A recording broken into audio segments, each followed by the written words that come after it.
This video falls under Section 107 of the Copyright Act of 1976. Hi everybody, welcome to my channel. My name is Pixie Love. You guys can call me Pixie.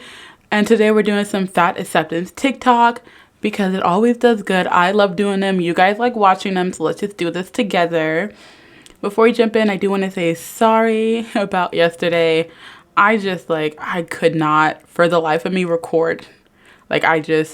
I couldn't do it, so I'm sorry. And I feel like I'm always making a post every time I can't, post a video. So I'm just not gonna say anything, but just add in the video and just keep it moving, okay? But thank you guys all for your support. I actually forgot I hit 2,000 subscribers like a week ago. Oh my god, it felt like I just hit 1,000 and I hit 2,000 and I completely forgot to say anything. Thank you guys all for congratulating me. You guys have all been super nice, super fun. Love you here. But now let's get into the reason why you're here. These TikToks, okay? Okay. All right, so this says, Black and disabled women starting the body positive movement to liberate marginalized bodies.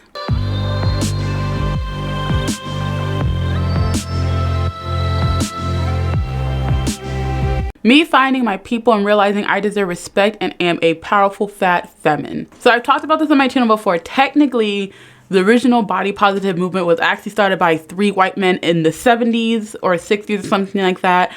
But I do think the resurgence of the body positive movement did come from Black women and people with disabilities and vitiligo and stretch marks and stuff like that. But I love how you can see and you understand the fact that people with disabilities, physical disabilities, and women of color started the resurgence of the body positive movement, or at least the fat acceptance movement or whatever. And yet the body positive movement and the fat acceptance movement is nothing but white fat women. You guys are the head face. It's almost like you came in and took the voices from the people who started this movement and act like you own it.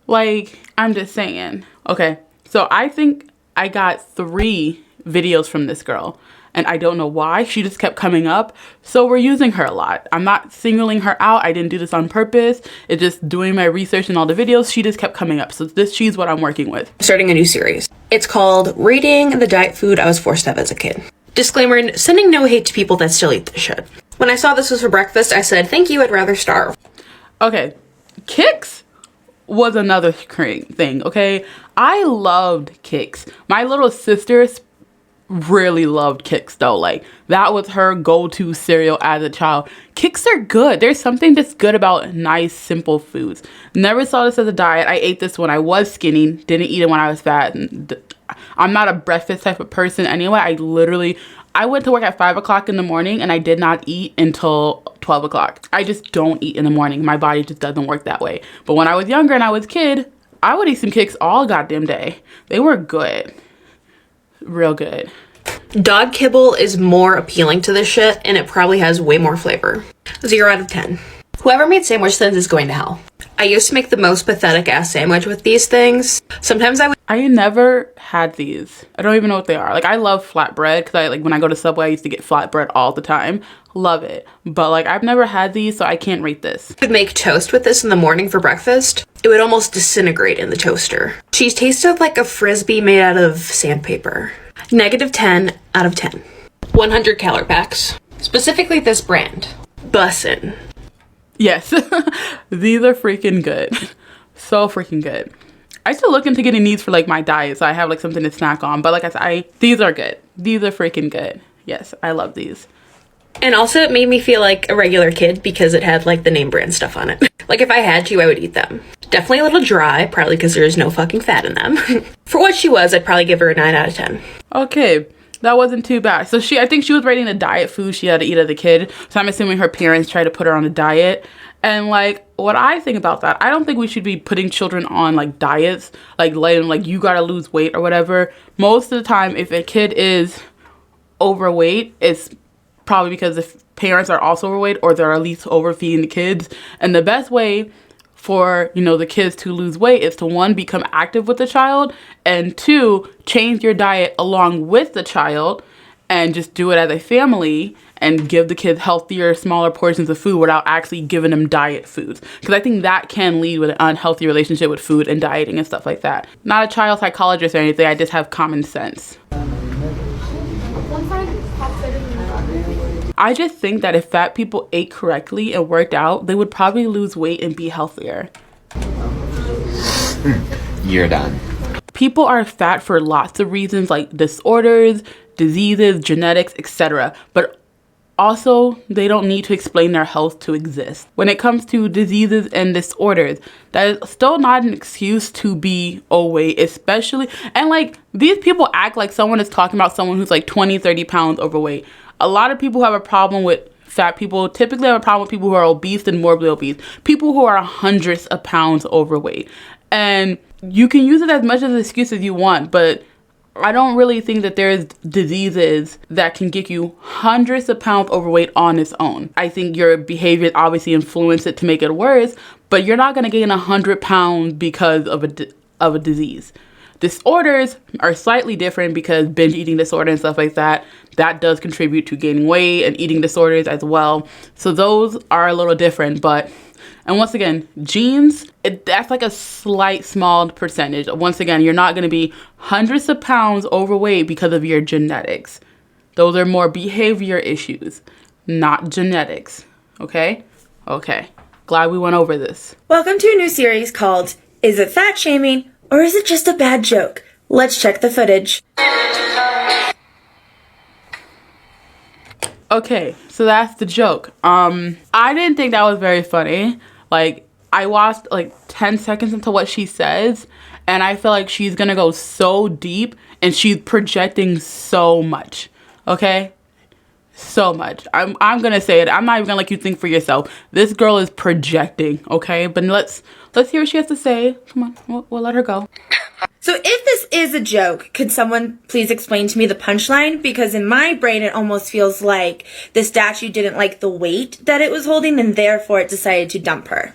But what if it's just a joke about... Okay, so I did not see that.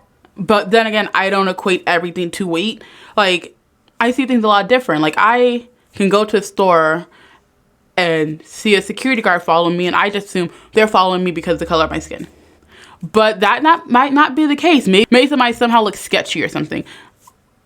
I don't know, but that's just how I think. So I assume for these people, they probably think the same way that a lot of people of color do when we're used to certain stereotypes and certain situations going on because of certain things. We just assume a lot of the situations we deal with is because of the color of our skin. Is that always true? No, but that's just kind of how we see things. So from her view as a fat person, who she thinks that everyone hates fat people, so she's assuming that this person is making a joke because of the fat person. Now, is the person probably making a joke because of the fat person? Was the joke probably because the person was fat? Probably. But once again, if that was the point of the joke, it doesn't make sense because this is a giant ass statue holding a person. Like, it's, I don't think that was gonna be a problem. So if that was the joke, it wasn't funny, but that's not how I saw it. It's just like, I think she does bring it up by like the statue's just tired of people walking on their hand, they just toss it over. That's just how I saw it. But once again, I didn't think it was a joke, and I don't think it's funny either way. But like, she goes so deep. People walking on the statue and the statue's sick of it. Well, then my question would be, why use a marginalized body who gets made fun of for their weight in situations like this for your punchline, when clearly many people would have walked on this statue and would have had footage? And I don't think it's wrong. Okay, like, I get what she's saying, but at the same time, like, it's not that deep. It's not that deep. It's a unfunny joke, but go off, sis. If this is what you want to spin your anger on, have fun. Because I don't understand wanting to be angry about something like this. It wasn't even worth your time. It wasn't funny. It was stupid. It's not worth your pretty little time. Please go focus your energy on something more productive. To expect someone who has 7.4 million followers and is verified on TikTok to think before he posts on how his content might hurt people. You're going too hard on this. It's not that deep and it's not that serious. Like, it wasn't even funny. I don't think anyone laughed. I think you're okay. Like I said, please go use your energy doing something more productive. Validating fat people's experiences and showing them how to advocate for themselves doesn't mean that I am promoting obesity. I could go into heavy detail, and I will. And I will go into heavy detail. Are you gonna go into heavy detail? Are you?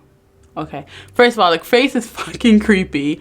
Just say, just a little bit creepy. Also, I don't really like the whole promoting obesity thing, because at the end of the day, we live in a country, especially in America, where obesity is a thing. There's no promoting obesity. No one is, a person being fat and just living and existing being fat is not promoting obesity. A person being proud of their body and loving who they are is also not promoting obesity. For me, the problem is when you spew misinformation about how losing weight is impossible. My problem is also when you hate and target and are mean to people who want to lose weight. My problem is when you have a problem with someone who doesn't like you and you always assume it's about your weight. And just because someone doesn't like you because of your weight, go off. Like, get over it. People don't like me because of the color of my skin. Am I spending all my time on the internet talking about how racist people are ruining my life? And no, it's a part of my life. It's something I deal with on a daily basis. And it's something that I do fight for. I do want, equal representation, equal rights. I want to be treated like a human being by everybody. But that's just not going to happen, as sucky as it is. And I support the people who support me, and I keep it moving. That's just the world we live in. Not everyone's gonna like you. And the difference between people not liking me because I'm fat, I'm black, and people not liking you because you're fat is you can change that. Not saying you have to change that, but you can. If you hate so much that people don't like you because you're fat, but that's something you can change, then you can change that. Not saying you have to change yourself for other people, because you shouldn't care what other people think about you, but you care so much what other people think about you, so you spend your whole life freaking trying to make everyone else like you instead of just getting over it. Like, get over it. But yes, I don't think just living and existing and being fat is promoting obesity. I do it all the damn time. I'm fucking obese and I live my life, and y'all can go check my most recent picture on Instagram. It's a banger. You can see my little butt cheeks. Okay, you see my butt cheeks because they're not little. But like, am I promoting obesity? No, I'm just existing in my body. And hopefully one day my body will one day my body will no longer be obese. All right, with that being said, I hope you guys enjoyed this video. If you guys did, make sure you guys leave a like. In the corners of your screen, there's gonna be two videos. One is my most recent upload. The other one is a video YouTube recommends for you. Make sure you check one of them out. In the middle is my little icon. Make sure you guys subscribe because I do videos Monday through Friday. And I'll see you guys on Monday. Bye-bye.